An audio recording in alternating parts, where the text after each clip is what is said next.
Hello all and welcome to a little game that I like to call Eden Eternal. Now I'm trying to sit here and figure out which game I'll play through for you first. I figured I'd do some videos with some of the things that I play on the computer just to pass the time by and give you some stuff to watch. And I figured I'd start with this game and show you some of the things that make this a little interesting and unique from others. And you make a character. There's a ton of classes in this, but the only two you start with are Warrior and Magician. But you unlock Thief, Hunter, Cleric, and Bard up until like level 20, and you'll get up to level 30 rather fast. Now the others, as you can see, require you to reach a specific character level and a certain class level with a specific class. Now Sage and Dragonite actually require a quest. And then as you can see with this one, there are classes that require you to be really high and get character level really high and then get two classes up pretty high. These are what I refer to as elite classes for the most part. All these numbers here, switch to Thief, I can show you.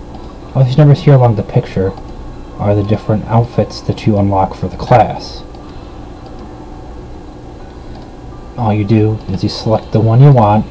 If you can, that message will pop up right away and it'll say you must reach this class level before you can unlock it. So you select the one unlock that you want and then you hit set outfit. Now in order to do that, you have to be in that class, and to do that you select the class and then you hit transform here to change into the class. And then you can do this whole thing with changing your outfit. And down here, as you can see, are the different class skills and certificates that you get. Now you might be asking what these are, and I will go over those in a minute here. But yes, you can change into any class at any time. That is one of the unique features to this game.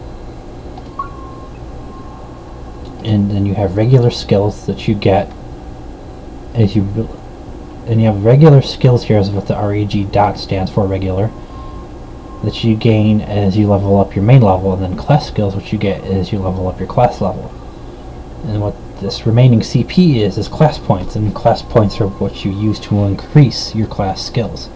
Regular skills, annoyingly, take actual in-game money, and the higher the level up is, the more money or CP it takes. Now, a class skill can only be leveled up as high as your actual class level is at the time, and regular skills are the same thing but with your main level.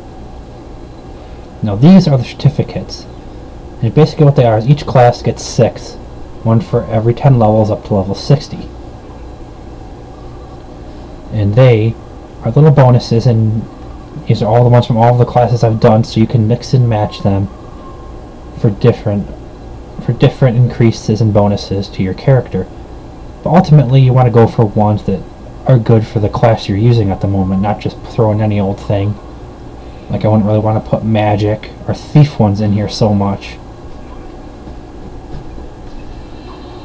And these are your class talents. Now you see this thing here says knowledge points remain. Each class level is a knowledge point. Skills that have these arrows like this mean you have to get the one where the arrow is the arrow's coming from up to a certain level to unlock this. When you go over them, it'll tell you. See, like to get this one, I had to get the class level 15, spend 15 spend 15 knowledge points, and bring this one up to 5.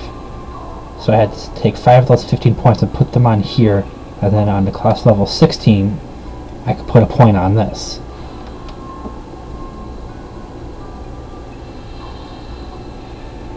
Now the main skills I really use are Precise Shot from the regular skills, and Heavy Artillery because it'll stun them and keep them away from me for enough time to kill them with the pet. And I'll go over pets and mounts and stuff like that in a bit here. Now this is really nice because this will randomly remove 2 debuffs from you, and it has a pretty quick recharge. This can stack 3 times to reduce up to 30% of their magic damage for about 6 seconds. So this will stack for 3 times for a DOT, but these 4 are transformed skills, which is this skill right here, Cyber Up. And that's basically the tank thing, which is why you want strength for this one. You want to do these talents that do damage reduction, strength, and defense increase. Now, each class also down here on the talents has a specific talent for that class for their race. And each class has this specific to their race for the class too. Like I'm a Hefkin and they're like the shortest class aside from the Zoomies, which are mice. So their engineer little ability up here is Petite Advantage, which is an invade increase. And this last one over here is different for each race because it is the racial craft they have. Now that I might get into in another video, but we're not going to cover that in this one. Now this is the pet window, and you have the ability to equip 2 weapons and 2 accessories on your pet. You get this dog through the store, and you either pick a battle dog or a magic dog. Now rename, you actually have to have an item from the item mall in order to do it.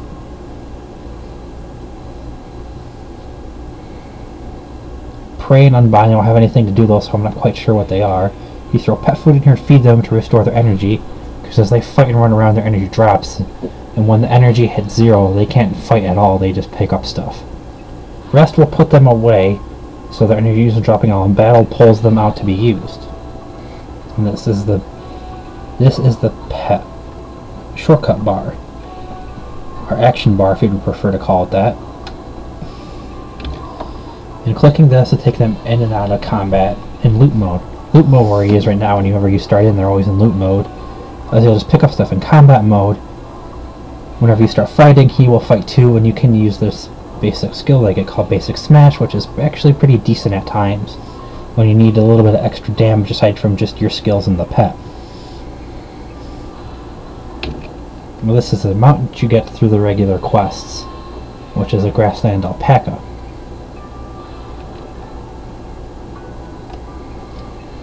Now there's also world bosses in this, and I will show the world bosses in dungeons in later videos at some point in time.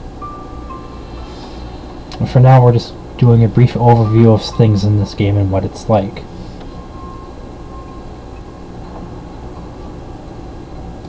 This is the title thing, and there's book titles you get for completing all of the... You get 1 per each book you finish all of the quests in. Honor titles, I don't know what I got those 2 from so much. And general titles, which are gotten for completing quest lines, main story quest lines, and dungeons. As you can see, what these are is they're boosts to different stats or ability. Boosts to different stats are substats. So when setting up a title, you don't want to just throw any old title up there. You want to give one that boosts a stat that's important to the class that you're using at the time. And you can switch those at any time too. Now that crystal you see right there, those are important because if an elite mobs come and they take those down, all of the shops and NPCs you can talk to for quests and everything disappear until that is turned from red back to blue from being taken out by them. And the thing is, the elite mobs will sit there even after it's been destroyed and turned red until they're killed. Other than that, let me see, I'm not too sure much else to really cover at the moment. Yeah, that's the item mall screen, there's the character screen. These are fashion items. By clicking these boxes on and off, you can decide whether they show on your character or not. Like see, I just click that on to show the ninja outfit. I click it again, it'll show the outfit I have picked for the class.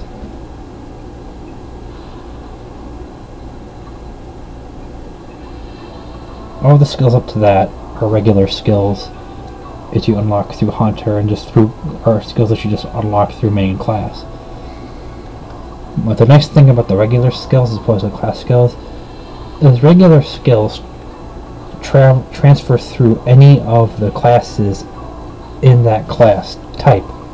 aka all these regular skills, will stay with me for any of the ranged damage classes, Ranger, Engineer, or Hunter. I'll always have these skills.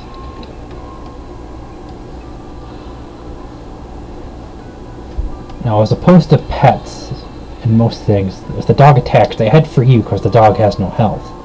But you can buy pets with the game's money that you purchase to actually get pets like that. And the Hunter, which is the starting ranged class, actually gets an ability to create a pet like that for him to help fight. The way the Engineer is they're really good at keeping enemies at a distance and killing them right out fast. So there's no reason to do that at all. Well, I think that'll about do it for now. I'll come at you guys with some more videos later on of different things in this game and a couple other games I have on here while I'm still deciding what to put up for our first Let's Play and figuring everything out. I'll catch all of you guys later.